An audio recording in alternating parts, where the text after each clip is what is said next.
This really nice lady came in today talking about cars, and it was very nice until she went into that familiar chapter of, let me tell you about my first car. That's when I started to cry because I'd heard it already 4 times today. You know, I like family stories, I like stories about your pets, but I really get tired of the car stories. Heard a lot of them for years and years. Let me tell you about my favorite first car story. I don't have one. I'd rather create your next car story for you with one of my cars. I'd like to sell you one of mine and hear a good story about that experience. That would make me happy. That makes me feel really good. We got the team in the car and we're on the run. We know what it takes to be number one, and we'll be riding high when the day is done. We're just out here having fun. I've been buying, selling, and trading classic cars for over 40 years. Sometimes you win and sometimes you lose. You could call it work, but for my team, it's a whole lot more. I'm Ted Vernon, and this is my place, South Beach Classics.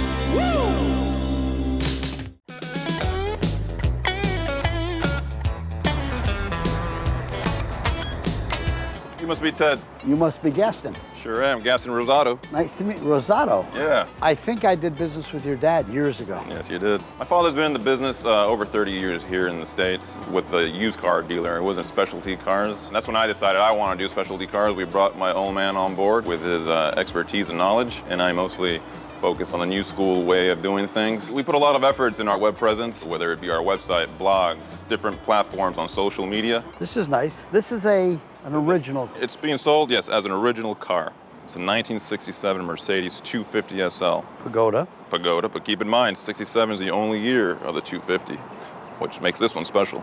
We believe in diversity when it comes to our cars, so we carry a little bit of everything from European, American, English cars. This business is all about is targeting a particular demographic. The text is nice. It's all good. You got wear, but it's an old A little car. wear and tear, but that's the only thing you can expect from a 1967. And it runs good. Flawless. So talk to me, Ted. I'd like to own this car. Ted is a smart guy, and he's in the business as well. I have a feeling he's going to shoot me in the high 20s, hopefully a little higher. If that's the case, I think we're way off on the price. My bottom number is probably $40,000, which is already a steal for an original Pagoda. I'll buy it for 30 grand, 32. That's what I'd like to buy it for. I'm gonna just offer him the money and see what he wants to do. Well, Gaston, I like the car. I'd like to buy the car. We're in the same business, and you know where I'm gonna hit you. I'm gonna hit you where I think I can make money. And I would like to buy this car in the low 30s. Oh. Well, I'm not a collector. I'm not buying it to keep it. I want to make money. I think I can sell this car for 40 grand, but it doesn't make sense if I don't make money. I understand, Ted. Look, I'm asking 45 for the car. I'm definitely willing to negotiate, but I have retail in mind, of course. If it works for him and it works for me, we're done. No problem. But I don't think he'll take my offers in money because we're both here to make a living. Let's let this one lay for now. Okay. And let me look at this Chrysler with you. Maybe there's something I can do on that. It's a very nice car. It's a very straight car. This is also a very original car. It is. It's been repainted to its original color. It's original. But as you can see, it has all its trim, all its components are here. You got the crack in the dash. That's the original dash. There is.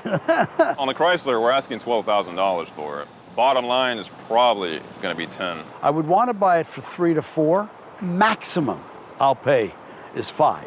No, 5 grand is definitely not going to cut it. I'm at $12,000 for the car. So would I. And I would wind up selling it for 10. I'm coming from, right? Of course, we're in the same business. We need to do a trade. I want to have something in my store that you want more than these, and then we can make a deal. And I would like to break the ice with you as well, and let's start doing this. Let's break the ice to start doing some business. Because I want these cars. And if we can stretch it, I'll do the Porsche as well. When the prices are too high, you can only trade. If there's something I have and he likes it, I will do my very best to make a trade. That's all I can do. This is pretty much playing out how I thought it would be. We both need to pay wholesale in order to make a profit on these cars. So trading is probably going to be the only option here. I really want to close a deal. I see potential in it. He has a huge inventory. We can pick and choose what we like there. We want to break the ice with Ted and start doing deals and business on a regular basis. I'll tell you what, the weather in this neighborhood sucks. Raining, my car's getting wet. I promise you when you come to my place, it'll be sunny.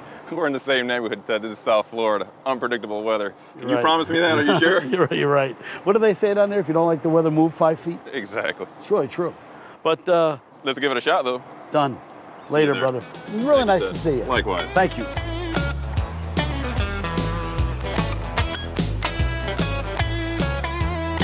It's funny that after doing the car business this long, I'm meeting the next generations. I don't know, they got old, I didn't. I don't get it. Gaston, how are you? Hi, Ted. How are you? Didn't I tell you it was nicer in this part of town? I promise you a clear, nice day. Not on. like what you gave me. Come on, Ted. We're in the same town, and we're only a few blocks away. All I know is when I went to your place, it rained.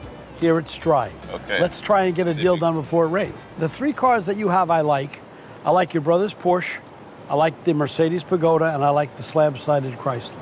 If there's something here you like, let's do it. I see you have a lot of inventory here. You've seen my style, what kind of cars I like. Let's go straight there. I want to show you the Bentley I've been driving. That's in the building over here. We like the Bentleys. We carry the newer, the mid-range, and the older cars. If he has a few of those, I'm willing to take a look at them. Here's the Bentley I was telling you about. I've been driving this car as my driver until I just bought the convertible last week. Right. And it's a beautiful car. What year is California car, by the way. 01. 01. What's the price range on this? I mean, I got a price at $42,500. Hard money, mid to upper 30s. A lot of car. A lot of bang for the buck. Yeah, it is. What'd you say the mileage was? The miles are right at 50. This is probably the most likely victim for you. The reason this deal works is because it gets me in the door with him, gets him in the door with me. We can trade. If I got a guy I can do business with. Right now we're looking at the Bentley. It's an 01 Bentley Arnage red label, but I know it's not worth quite what the Mercedes is worth, and I'd give you a difference. Or I'm just tossing things around in my head. Yeah. How about if I gave you my Bentley for the Porsche and the Chrysler? Porsche and Chrysler. The Porsche was your brother's driver. Correct. He said it was like 18 to 20 grand. And the Chrysler. I'm giving you retail on one and reasonable money on the other. So those 2 cars for the Bentley. One shot. I think I have a better shot of selling the Chrysler than you do because of the kind of stuff I sell. Right. And I see the merchandise and the quality of what you have. I think the Bentley works better for you. I really want to make a deal because I want to break the ice. We got to start working together more often. I'm stepping up, my friend. I want to do the deal, but I'm only doing it in the spirit of saying, okay, you can win this one. Let's make more business. Let's do this. I want to be your source for those kind of cars, and you'll be my source for late models. It works. I agree. Done? We'll shake on it. Okay, good. I'll send for yours. You can take mine today. I'll get it out of here. Let's do it. Fair? Fair enough for me. Good. Good, it's the beginning. I'm very pleasantly surprised I got to do a deal with Gaston, and I think it's going to be the first of many. So this is definitely the beginning of a long relationship. Being so close to one another, Ted and I, we're going to be changing, swapping, selling, buying cars from one another. I'm new school, he's old school, but at the end of the day, we get the job done, and we're going to do a lot of business together.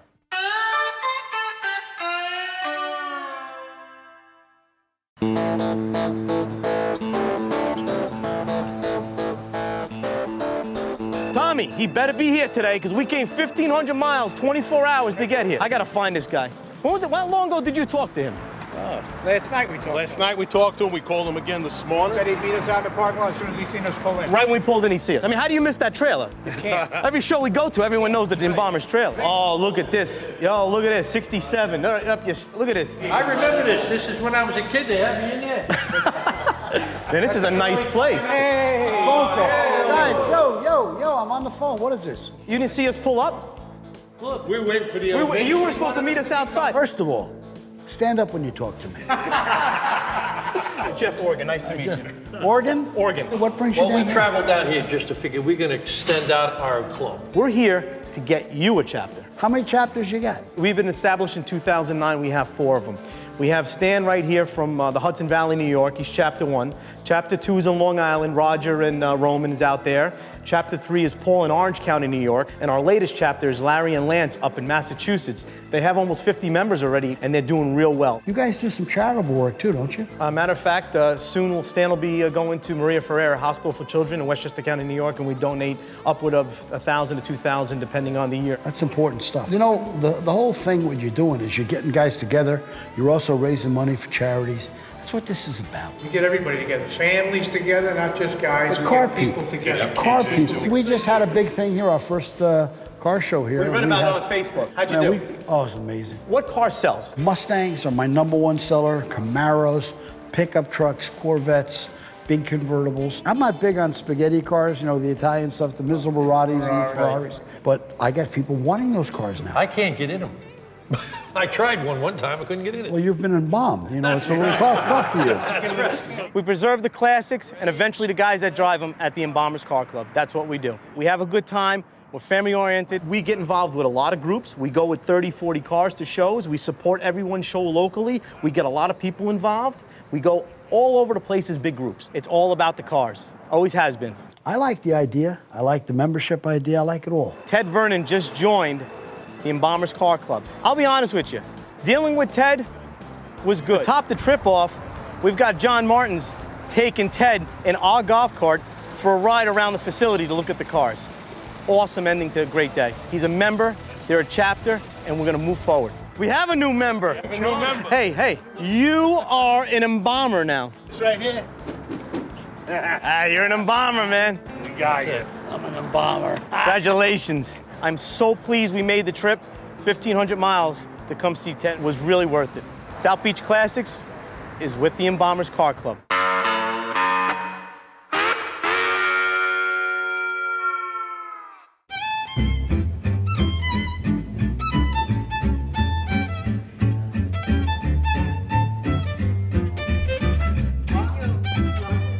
My buddy JP called me from Victory Cars, and he said he had a crazy car to show me, and he doesn't waste my time, so I jumped in the car and came up. He's a seller, he's a trader, he's got just outrageous cars, one-of-a-kinds, all kinds of really spectacular cars. Never know with JP. What's up, big guy? I'm good, man. How you doing? Doing good. Looking good. I'm still good. I'm still breathing. No, I don't want any of that. You're in my man cave here at the Vanderbunt collection, and I got Mr. Ted Vernon here, and we're gonna see if we can make some kind of a deal. I got a very special car for him that I think he's gonna fall in love with. I specialize in specialty cars. I like them. I sometimes create them. Makes my life interesting. My buyers are mostly for high-dollar recreations. A recreation uses a genuine chassis of that particular car. Like I have a Bentley over here, that's a genuine Bentley. A recreation, it's recreation of a Bentley Le Mans racer. It has a Bentley chassis, a Bentley title, Bentley metal, Bentley engine, transmission, brakes, everything. I've done a lot of deals with JP over the years. He's had probably more Auburn boat-tail speedsters than anybody. He's got Duesenberg 2s. He's had so many great cars. So what brings me to Fort Lauderdale? It's called a Bucciali. Bucciali. A Bucciali. Italian? Yeah, you would think so, but it's actually French. When I got the word of the Bucciali, a friend of mine told me about it, and I'm going like, wow, not everybody may know what this is. And I was wondering maybe even Ted would not recognize what it is, because it's a very, very special car, of which they only made one. The car is so low and a real long nose, and it's one of the first hot rods, so to speak, even though this particular car is a metal recreation of the original car. I know Ted. I know his taste. I just got to convince him of what the potential of this car can really be. And then I think he'll go for it. Wow. I honestly have never seen a Bucciali. I never heard of one. I sure like the car. I think when JP bought this car, he knew it was a Ted car. Just from the color, the look, the long, the low. Sexy car. What's the motor? 502 Chevy Big Block. Booch. Booch. Booch. Yeah, this is the Booch. This is the Booch. The original car you can't have. That's millions and millions of dollars. I think he's hot for it. I know him well enough. I see it in his gestures, in his walk, in his eyes, and I think I got him. So, without taking shots at me, what would you like to do? This car can do retail $200 to $250 because of what it is. I know you won't pay that. No. So how about I knock off $100,000 right there? You know, at $150. I'm not a 150 player for this car. I'd like to stay in the car business. I really enjoy it. I saw you pull up in a car that I like. My car, my Phantom. Yeah. I bought the Phantom up because the last Phantom I had, I traded to him. You know, Ted and I have been dealing a long time. He's got 350 cars on the lot, and he drives up with the Phantom. He knows me. He knows I'll go for that. Your Phantom is worth wholesale 85. I'm saying this is worth 100. Give me 15 G's and let's call it a day. It's such an oddball car. I do not know who I would sell it to. You can sell 35 Phantoms before you can sell one of these. I'll throw keys, I'll swap you car for car, and I am done. You want to do it the old-fashioned way, and I'll flip you for... For 15 grand? Well, that's a little steep. How about I flip you for 5? If you win, I have to give you 5 in my car. If I win, we're swapping even. Yeah. I could do that. You got a coin? I don't have my two-headed one here with me. That's good. So heads, I win. I heard Tails, that. oh, It you doesn't did? work that way. It's worth a try. Call it. Heads. Tails. Well, congratulations. All right, man, that's it. I got myself a Bucciali, We and you did got my it again. Phantom. We did it again. We always do. We always do. Well, I sold the Booch and I got my new Phantom, so yeah, I'm feeling pretty good. I was really hoping I would get a little more money out of the Bucciali. I really do feel it's worth more money, but it still works for both of us. I'm definitely going to try to get him next time. You got the better end of the stick here today. If I lost the flip, I'd have paid him. As you notice, when he lost, he didn't say a word. This is big boy toys. You don't whine. I am so happy. I want to get in that Booch and drive it home. I just love it. I drove up in a Phantom. I can buy one tomorrow if I want it. And I turned it into a one-of-a-kind car that no one can tell me how much it's worth. It's a tougher sale, but I got a shot to make a lot more money. That's what it's about.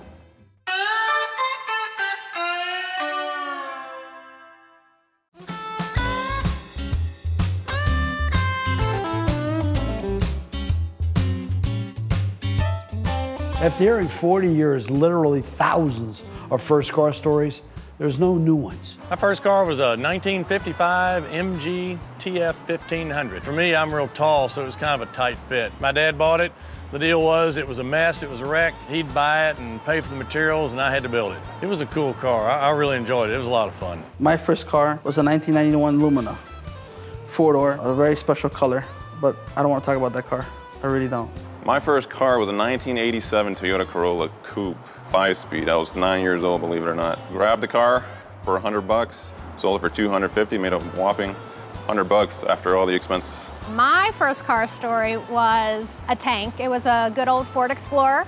I'm not the best driver in the world. I can kind of mount Jeeps on top of mailboxes and things like that. My dad wanted to put me in something very protective. I remember the day that they pulled up in front of the high school with a 1991 white Eddie Bauer Ford Explorer. I, of course, did wreck that one. Is that the one you rolled over? No, that was the second one. Well, I don't ask or even want to talk about my first car. I think Ted's car was probably '67 Camaro. Probably a Ford, maybe like a Cougar or a Mustang of some sort. Because it seems like he likes big cars, fast cars. Ted's first car was a Nash Metropolitan. Nash Metropolitan. Well, I don't even know what that is. Wow, a Nash? I guess they were easy to come by. They were probably cheap back then. Pretty funny, it's such a small car that he actually fits in there. It's funny that he started with a Nash Metropolitan and now he can drive whatever he wants. No, I've never had someone come to me and say the first car they had was a Nash, but it was mine. Now I drive a Rolls, I drive a Bentley, I drive big cars. But my first car was a Nash. Bought it for $500, which is all the money I had, and I sold it for $500. I thought I did pretty good. I used it for like 2 years. It's a great car, I still miss it. So I bought this one. Oh no, I'm telling the first car story. You know, if someone came in and told me their first car was a Nash, I'd listen. I sell memories, I sell fun, I sell all this heirloom stuff. If people buy cars after telling me the story, it's all right. But they gotta tell me the story after they buy the car. That's smart. I think I'm gonna make that the rule. I think I'll charge $100 to listen to the first car story, refundable if they buy a car. I like that idea.